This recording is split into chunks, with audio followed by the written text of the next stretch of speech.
investigar, ler, vocês terão essa oportunidade, tá certo? Então, vou apresentar aqui para vocês o primeiro livro, que é o livro texto, né? Que é um livro base, na verdade, é esse livro de hermenêutica avançada, que na verdade esse livro aí no seminário tem, ele já é bem atualizado, fala sobre os princípios e processos de interpretação. Vocês podem pegar, se quiserem ler, não é? E aí nós vamos depois passar alguns textos para leitura.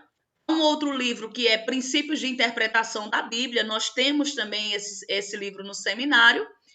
A Interpretação Bíblica de Roy Zuck, né, o meio de descobrir a verdade da Bíblia, está disponível na biblioteca. Esse é um dos livros bastante conhecido, né? O livro de Entendes o que Leis, é um guia para estender a Bíblia com auxílio da exegese e da hermenêutica. E aí depois vamos trazer aqui algumas definições de termos e vamos compreender o que é essa exegese, o que é a hermenêutica. E, por fim, temos esse livro que é A Espiral Hermenêutica, uma nova abordagem à interpretação bíblica. Também é um livro que temos no seminário, tá certo? Eu tenho um livro que é bem pequeno, não tem no seminário ele, eu já consultei, mas também está disponível. É meu, da minha pequena mini biblioteca particular, mas é Chaves de uma Mansão Maravilhosa, Hermenêutica Sagrada a seu alcance. É um livro bem resumido, escrito por um brasileiro, um pastor batista, Erinaldo de Santa Rosa Júnior, e é um livro bem curto e apresenta, né, traz uma abordagem aos princípios hermenêuticos de uma maneira bem prática, tá certo? Então, se mais adiante os irmãos quiserem, não, as irmãs quiserem adquirir, é muito bom. Vamos conversar um pouquinho, trazer aqui alguns conceitos e vamos falar um pouco a respeito da origem da hermenêutica. E deixa eu começar perguntando para vocês: vocês têm uma definição ou já ouviram falar a respeito do que é hermenêutica? Vocês têm um conceito, é algo novo, uma palavra nova para vocês? Eu tenho certeza que a palavra pode ser nova, mas o significado vocês escutam no dia a dia e exatamente usam até mesmo em várias ocasiões na leitura bíblica e até mesmo muitas vezes quando está em conversas com outros, tá certo? Mas antes da gente trazer uma definição clara, vamos falar aqui da origem do termo hermenêutica. Essa palavra, a hermenêutica, ela deriva do verbo grego hermeneu e substantivo que é hermeneia. Vamos aqui entender. Esses termos, hermeneus ou hermeneia, é um termo que está ligado a um deus, né, grego, que da mitologia grega, que eu tenho certeza que vocês já ouviram falar nele, né, que é o termo ligado a Hermes. Hermes é considerado, dentro da mitologia grega, o deus que é o mensageiro de Zeus. Hermes é aquele que era responsável de traduzir ou de explicar a mensagem dada por Zeus de uma maneira, de uma linguagem que fosse acessível aos homens. Então, a raiz da palavra, a origem dessa palavra hermenêutica, ela vem ou ela está conectada a esse deus da mitologia grega chamado Hermes, ok? Então, Hermes era considerado o mensageiro ou intérprete dos deuses. Nós vamos até encontrar lá em Atos dos Apóstolos, no capítulo 11, se você puder acompanhar aí na leitura bíblica, em Atos, capítulo de número 14, nós vamos encontrar um evento onde o apóstolo Paulo está junto com Barnabé. Eu creio que vocês conhecem um pouco esse texto. E na cidade de Listra, um coxo é curado, né? E aí, lá no versículo de número 11, né? Capítulo 14 de Atos, o versículo de número 11.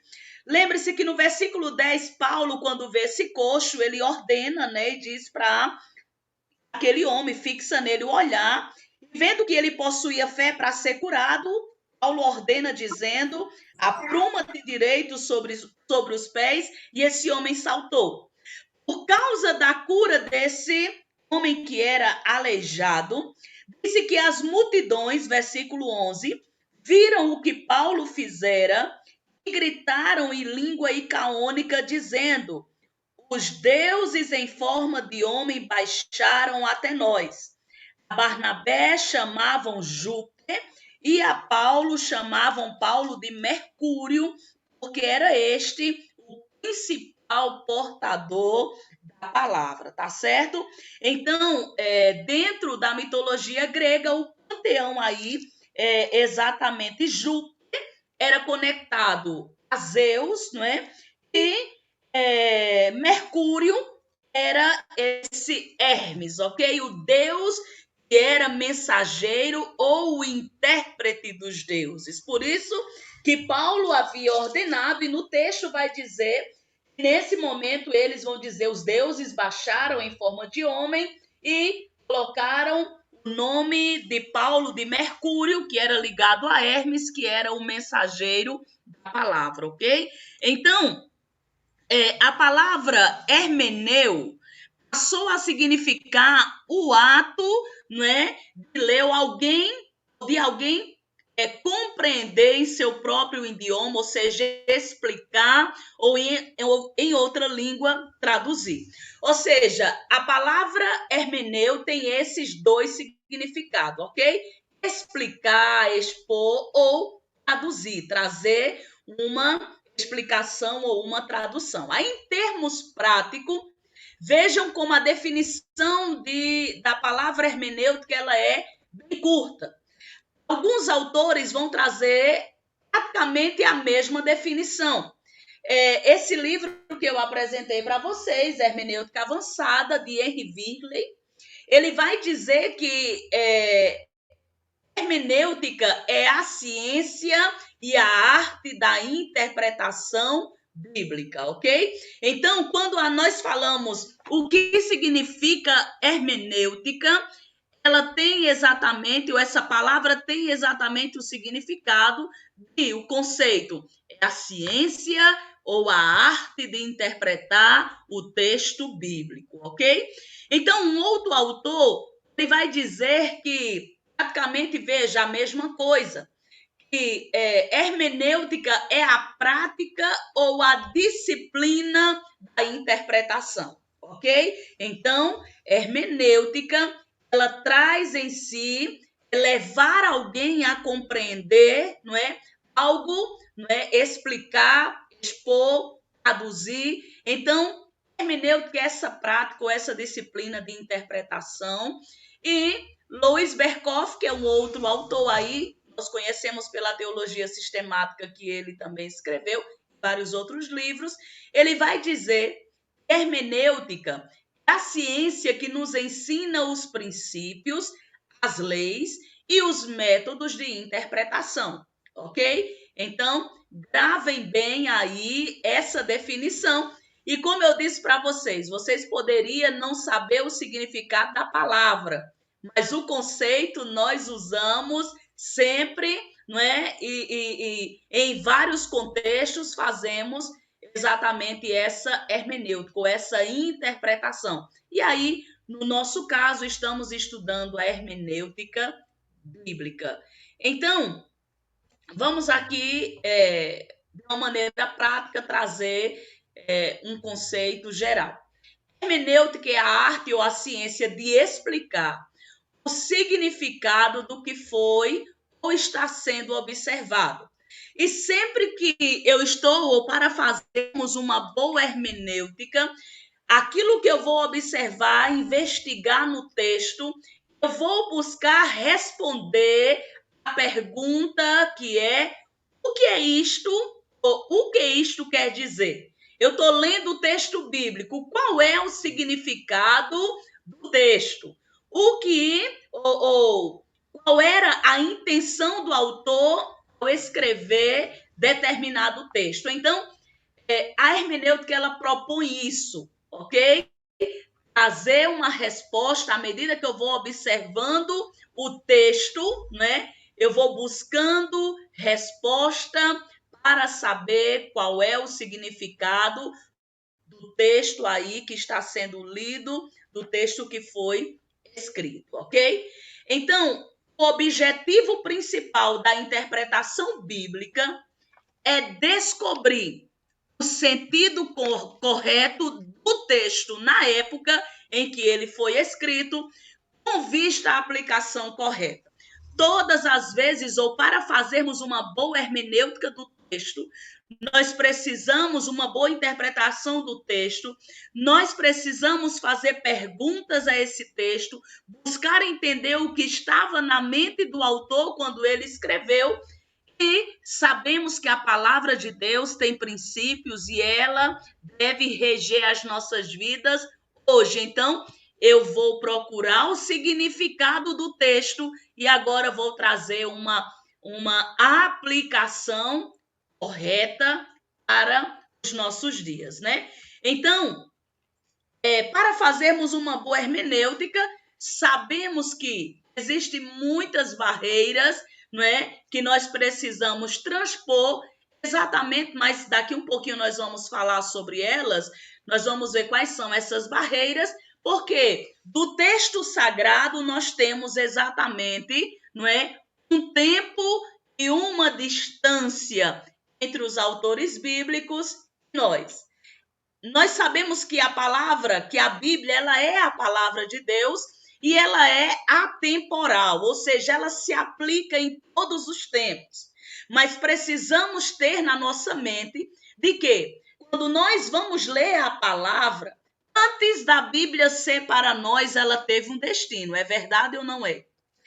Antes do texto sagrado chegar nas nossas mãos, houve, não é, um autor, houve um receptor, não é? Houve os destinatários que leram e que entenderam, mas os princípios da palavra, eles são atemporal, ele se aplica em todos os tempos. É palavra de Deus, foi palavra de Deus para eles lá, continua sendo palavra de Deus para nós hoje, tá certo? Por isso que precisamos, exatamente, a hermenêutica vai trazer essa proposta, essa arte de interpretarmos o texto, podermos conhecer, transportando, não é? As barreiras, ou seja, a Bíblia foi escrita em uma cultura, ela foi escrita dentro de um contexto geográfico. A Bíblia, ela foi escrita, né, exatamente em tempos específicos, com mensagens específicas. E agora, como eu aplico isso de maneira correta nos nossos dias para nós hoje, ok? Então, a proposta da hermenêutica é exatamente, né, trazer ou transpor essas barreiras entre essa distância que temos entre o autor bíblico e nós nos dias de hoje. Vocês conseguem entender? Está claro até aqui esse conceito que nós trouxemos acerca da hermenêutica? Querem perguntar alguma coisa ou está ok? Sinalzinho de ok? Amém. Então, vamos ver aí o processo de estudo da Bíblia. A Bíblia, irmãos, nós sabemos. Deixa eu perguntar aqui para vocês antes da gente avançar. O que significa o termo Bíblia? O que significa o termo Bíblia? Quem sabe me dizer? Vocês podem participar.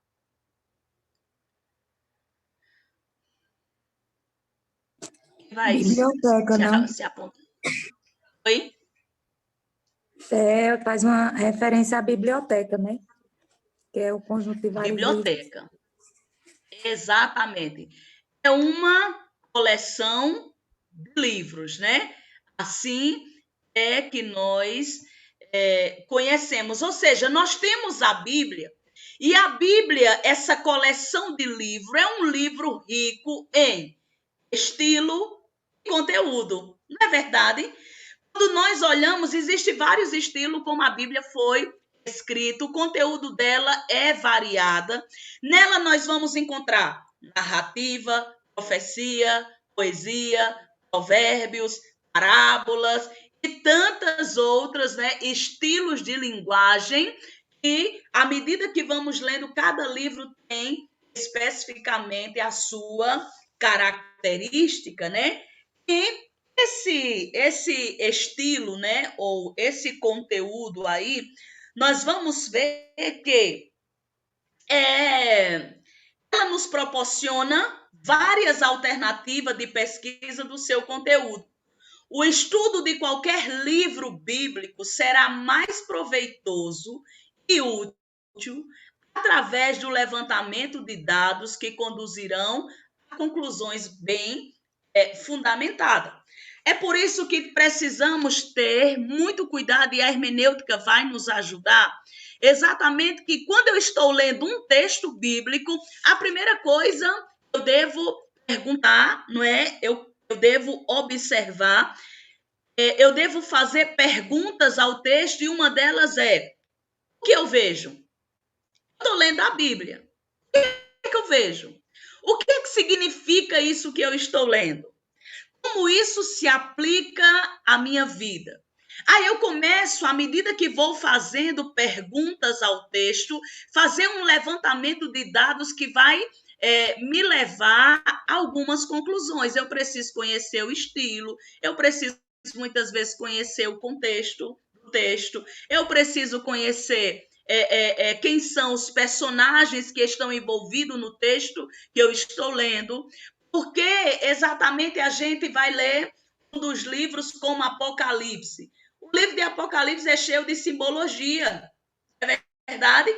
Então, às vezes, eu quero ler e sou desafiada a ler ao pé da letra, e a gente precisa entender por que João, quando escreveu, ele escreveu falando de tanto ou usando tantos símbolos, uma linguagem diferenciada, né? Aí precisamos conhecer exatamente todas essas coisas, porque esses dados, essas informações que nós vamos aí adquirindo, informações objetivas, por quê?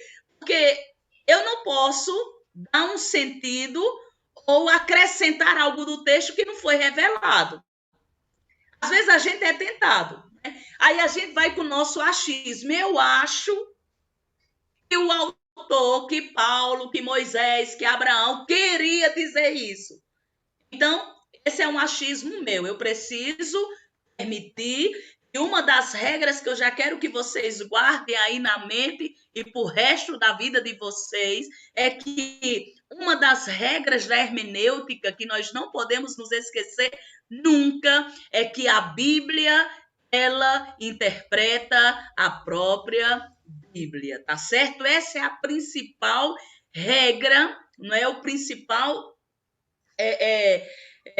regra que nós precisamos ter quando estudamos a hermenêutica e quando fazemos essa interpretação do texto, ok? Então, precisamos colher essas informações, como o nome do autor, ou quais são os conjuntos de informações com a história, qual é a relação da história desse povo, o qual eu encontro na narrativa. Então, eu preciso ser despertado essa curiosidade, esse papel de investigador quando estou lendo a Bíblia, ok? E quando preciso, para que eu faça uma boa interpretação do texto sagrado. Para se fazer qualquer investigação bíblica, é necessário, irmãos, ter alguma metodologia de trabalho. Eu perguntei no início, não sei se vocês já estavam todas, mas eu perguntei se vocês haviam estudado a matéria Método de Estudo Bíblico. Só Fabiana que fez. Vanessa, você fez? Não, Eu fiz Se não. não chegou a fazer. Fez, Vanessa? Não, fiz Eu não. fiz. Não foi com Marlene? Se foi, eu fiz. Foi com a missionária Marlene, Bárbara, isso? Sim, sim. Você fez, né? Pronto. Dentro da matéria de métodos de estudo bíblico, há vários métodos que são apresentados, medidas para a aproximação da Bíblia, certo? Vou citar aqui alguns que possivelmente vocês viram, né? Há um método que é tópico, né? Há um método que é dedutivo, sintético, biográfico, indutivo, né? Então, há uma variedade de método. Por exemplo, se eu vou estudar um personagem, então eu vou fazer um estudo que seja biográfico, vou construir a biografia daquele autor.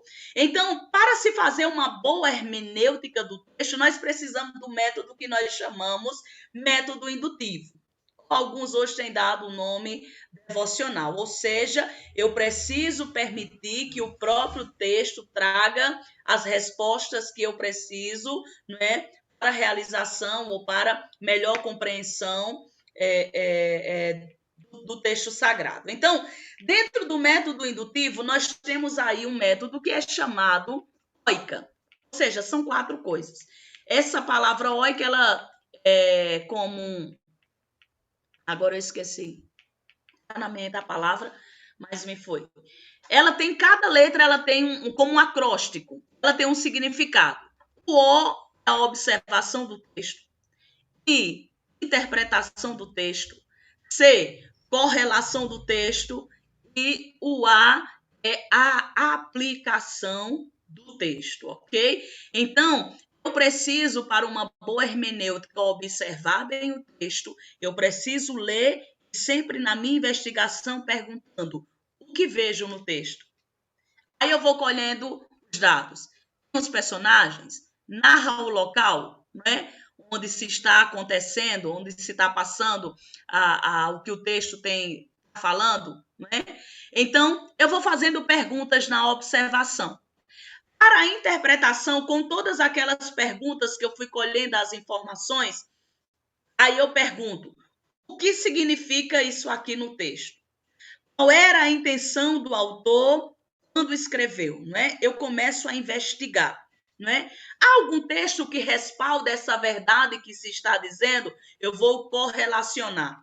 E, por fim, essa palavra que eu investiguei, que teve um significado lá no passado, como é que eu aplico essa verdade hoje na minha vida, hoje na vida da igreja, hoje no grupo no qual eu estou trabalhando? Então, para se fazer qualquer investigação bíblica, se faz necessário a utilização de algumas metodologias. Eu vou dar aqui algumas dicas para vocês. Eu preciso começar a entender, quando estou diante de um texto, a perguntar qual é a primeira coisa, a forma literária. O que é, não é, que o texto apresenta? Qual é a forma que o texto apresenta? Uma narrativa, por exemplo, como Gênesis, como Êxodo, né? Como uma didática de ensino. Eu vou lá para o Sermão do Monte, vou encontrar Jesus sentado ensinando a uma grande multidão acerca de uma variedade de assuntos, não é? Quando eu leio o texto, aí especificamente é uma exortação, eu começo a identificar a forma literária, é uma parábola. Eu leio o texto e vejo, é uma profecia das coisas que estão por vir. Aí a gente encontra várias nos proféticos, também no Novo Testamento, uma variedade de profecias, tanto nos evangelhos, quanto também, não é, em algumas cartas. E aí, lá no final, em Apocalipse, qual é a mensagem apocalíptica? É uma epístola, é uma carta específica. Eu começo olhando para o texto, buscando entender qual é a forma literária desse texto. A missionária, isso dá muito trabalho, dá não. Nessa parte aqui, ou nesse ponto aqui, quando eu começo a ler o texto, eu já identifico, não é verdade? Vocês acham que é complicado ou está dando para entender aí? Eu já identifico a forma literária quando eu tomo um texto ou um livro especificamente, ok? já busco entender a forma literária. A outra coisa que é interessante, ok? A nível de informação, eu compreender essa atmosfera do tempo. Ou seja, além dessa estrutura literária, é importante conhecer qual é o clima que permeava ali o texto. Ou seja, há um desespero na narrativa, há uma urgência, um clamor de uma urgência.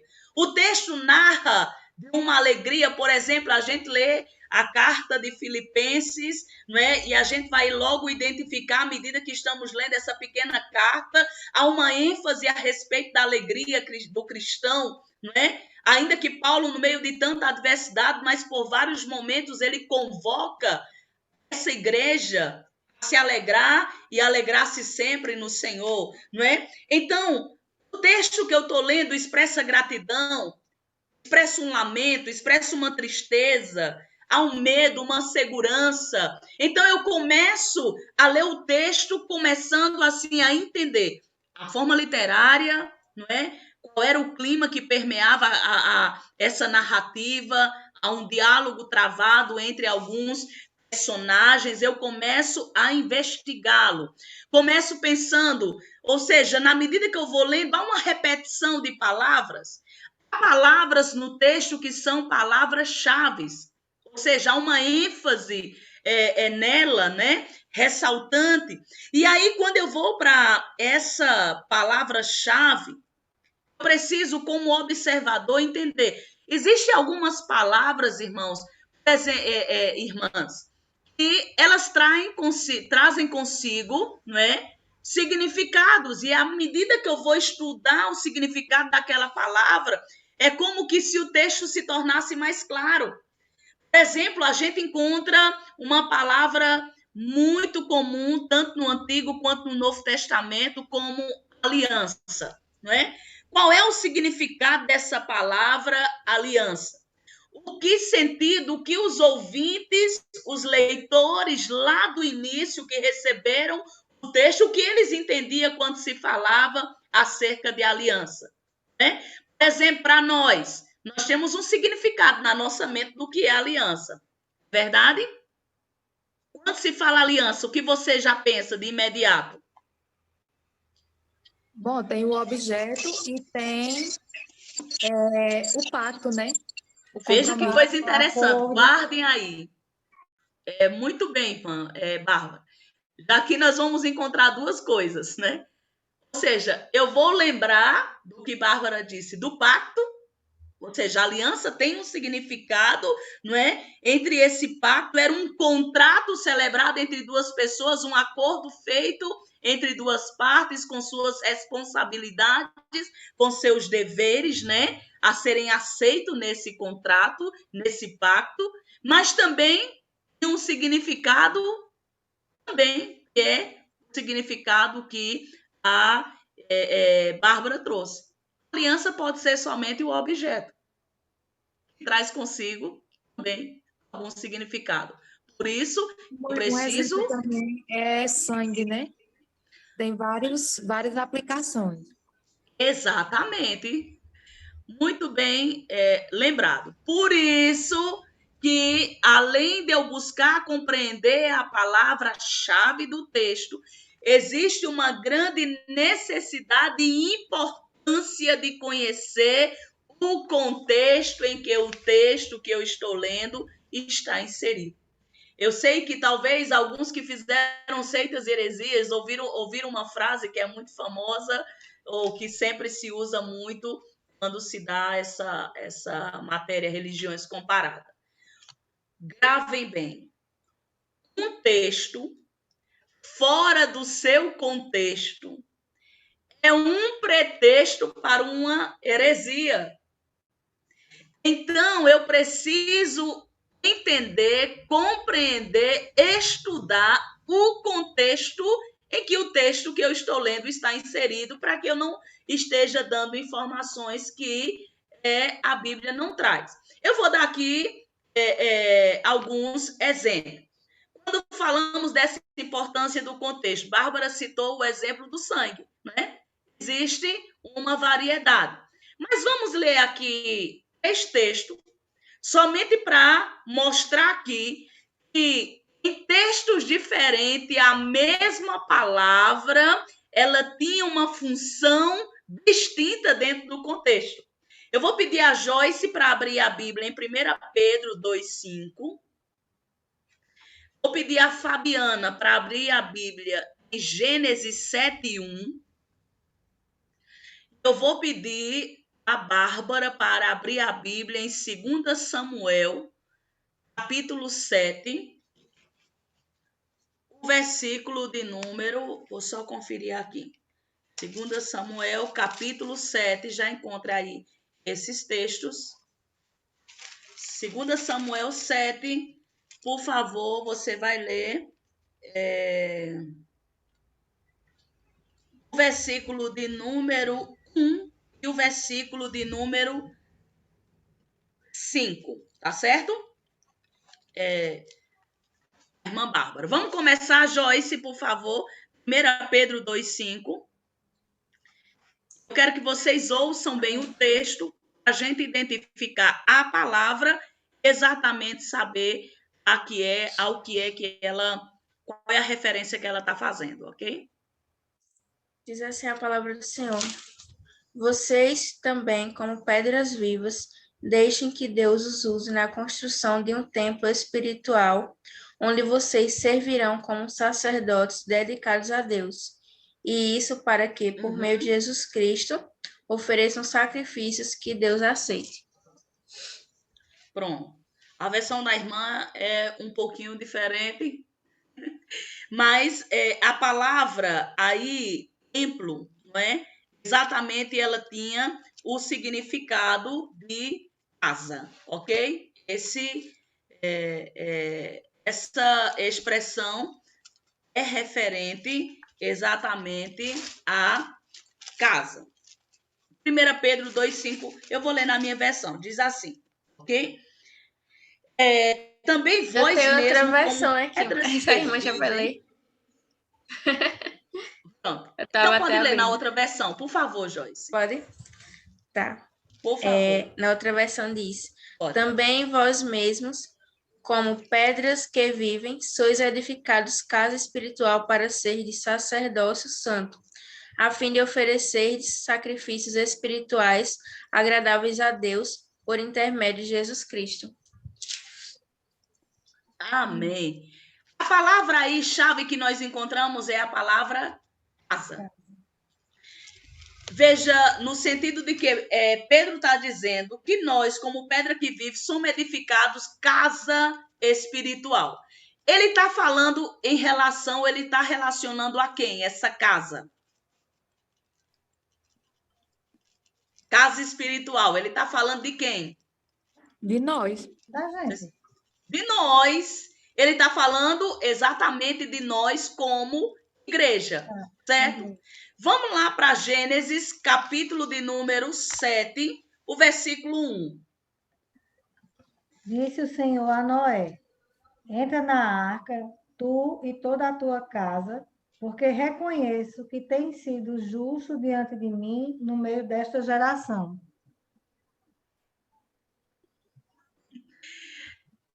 Essa casa aí está se referindo a quem? O Senhor disse a Noé: A família. entra tu e tua casa. Vocês conseguem identificar? A família. A família. Veja, em um contexto está dizendo igreja, ou seja, nós, casa espiritual. A mesma palavra casa, no contexto lá de Gênesis, se refere exatamente à família. Entra tu e tua casa. Cara. Vamos lá para 2 Samuel 7, o versículo 1 e o versículo 5. Bárbara. Sucedeu que, habitando o rei Davi em sua própria casa, tendo-lhe o Senhor dado descanso de todos os seus inimigos em redor. Esse foi o versículo 1. Agora o 5. Vai e dize a meu servo Davi. Isso. Agora é o 5. Vai e dize ao meu servo Davi. Assim diz o Senhor: edificar-me-ás tu casa para minha habitação. Ele está perguntando se Davi edificaria casa para a habitação de Deus. Exatamente. Qual era o desejo do coração de Davi para Deus? Ele disse: eu habito em uma casa. Ou seja, eu tenho uma casa. O que é que ele queria fazer para Deus? Uma casa para Deus. No versículo 5. Ou seja, essa casa aí se referia a quê? O templo. Ao lugar de físico. adoração. Por isso que é importante que nós conheçamos o contexto em que a palavra está inserida, tá certo? Então, em um texto é nós, igreja, casa espiritual. Um outro texto é exatamente a casa, família. E um outro texto, casa, habitação de Davi. E agora, casa, templo que ele queria construir. Vocês conseguem perceber? É preciso estudar e ler o contexto. Muitas vezes, para a gente descobrir o significado de um texto, a gente precisa ler o texto ou o contexto imediato, né? A gente lê o contexto anterior ou posterior para compreendermos o texto, né? E aí, se o contexto anterior ou o contexto posterior não nos traz o significado, a gente faz o que nós chamamos de um contexto remoto. Por exemplo, você vai ler o livro de Salmos. O livro está dentro da classificação dos livros poéticos, não é verdade? Você vai lendo o Salmo, há uma variedade de autores. Alguns dos salmos aconteceram especificamente em contextos específicos que os autores eles vivenciaram. Aí como é que eu vou compreender o que era que o salmista estava falando? Por exemplo, eu leio o Salmo 32 e leio o Salmo 51, que é a confissão de Davi, certo? Do seu pecado. Mas para que eu possa entender por que ele estava fazendo aquela oração, ele disse: enquanto eu me calei, meus ossos envelheceram. Aí eu preciso ir lá, voltar para o Antigo Testamento, para a mensagem ou para o confronto que o profeta Natan traz com Davi, não é? Naquela parábola em que havia um homem que tinha muitas ovelhinhas, não é? Mas se agradou da ovelhinha daquele que só tinha um. Aí até que a gente conhece a história e diz: mas esse homem é você, Davi. Então ele disse: enquanto eu me calei, eu fiz tudo isso.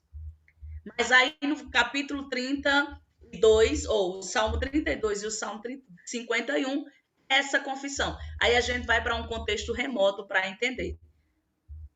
Claro, irmãs? Então, precisamos colocar bastante atenção quanto a isso. Uma outra algo que também é necessário quando nós falamos a respeito desse processo de estudar a Bíblia, é buscarmos entender o sentido. Irmãos, há texto, irmãs, há texto que podemos interpretar de maneira literal ou de maneira simbólica. Jamais eu posso ler uma parábola e interpretá-la literalmente.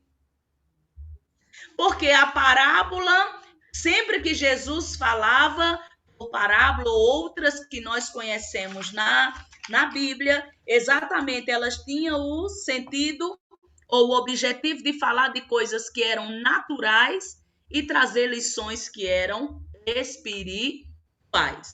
Geralmente se falavam de coisas comuns e correntes na cultura conhecida, como quando Jesus fala a parábola do semeador, todo mundo conhecia, não é? O que era dentro daquele contexto, o semeador, o que ele fazia, o tipo de terra, então, de terreno. Então, a gente precisa ler o texto bíblico buscando uma interpretação que é literal, não é? O sentido aqui é literal, ou eu olho para o texto e o sentido do texto ele é figurado.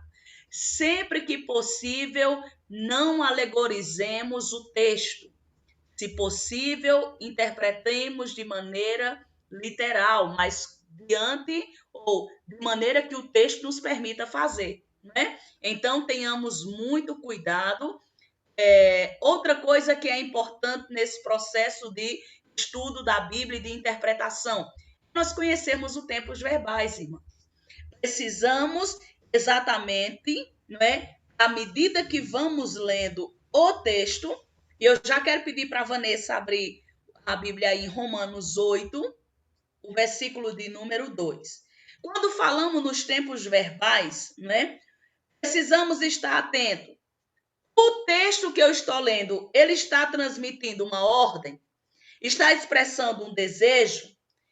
Esse fato ali foi consumado no passado? Esse fato ou esse texto narrado é algo referente ao presente? Ou ele está tratando de algo que acontecerá no futuro? Qual é a pessoa que esse texto está falando? Primeira, segunda, terceira pessoa, do plural, do singular. À medida que eu vou lendo o texto, eu vou adquirindo essas informações. Vamos ler aí o texto de Romanos 8:2. Lê aí, Vanessa, por favor.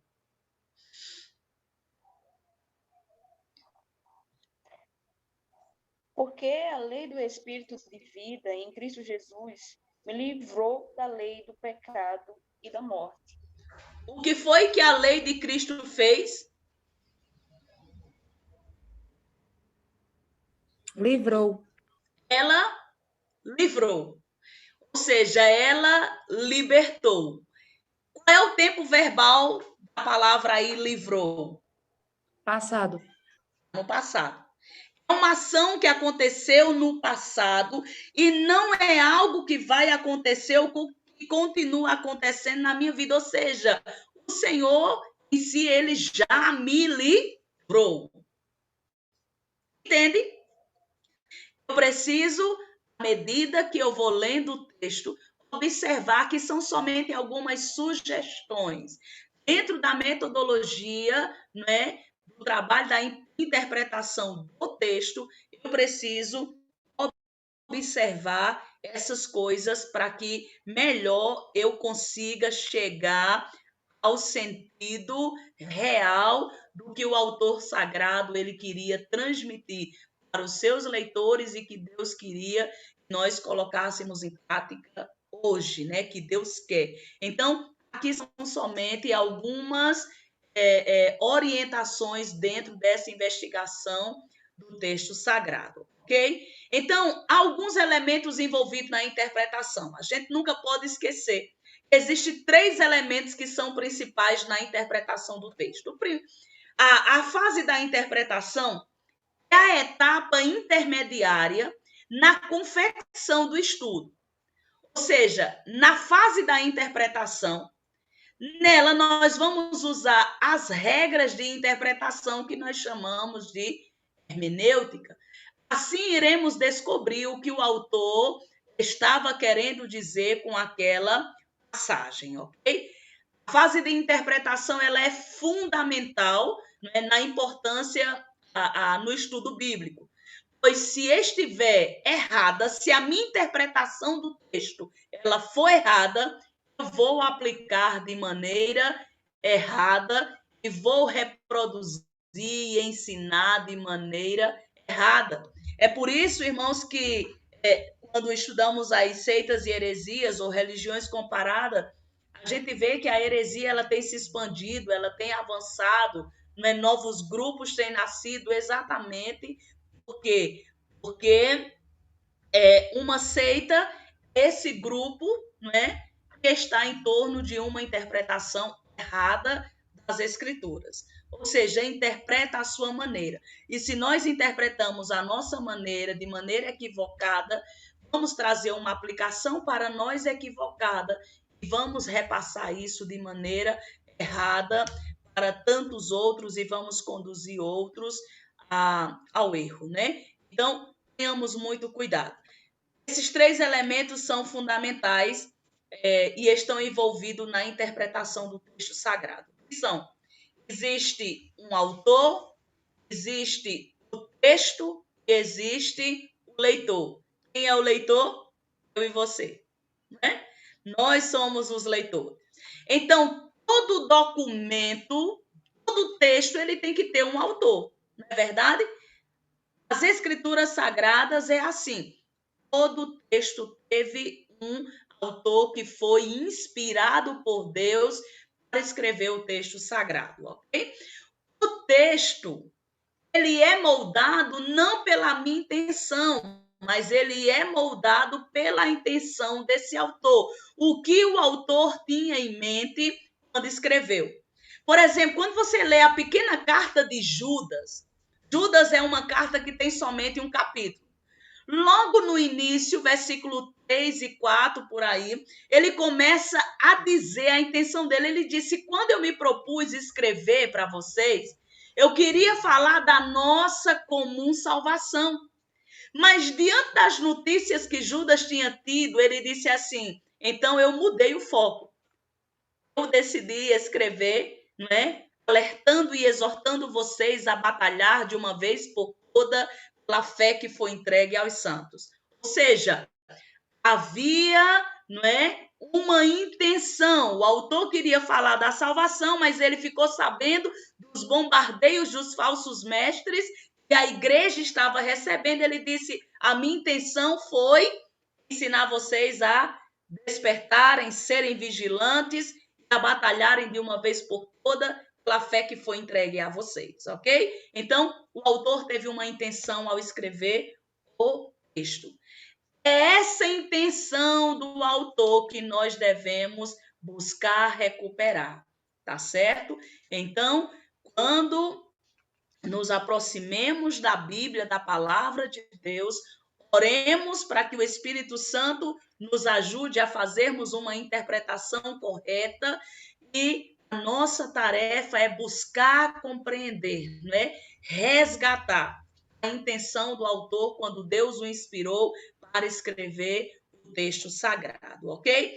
O texto ele não deve, de maneira alguma, ser interpretado, não é,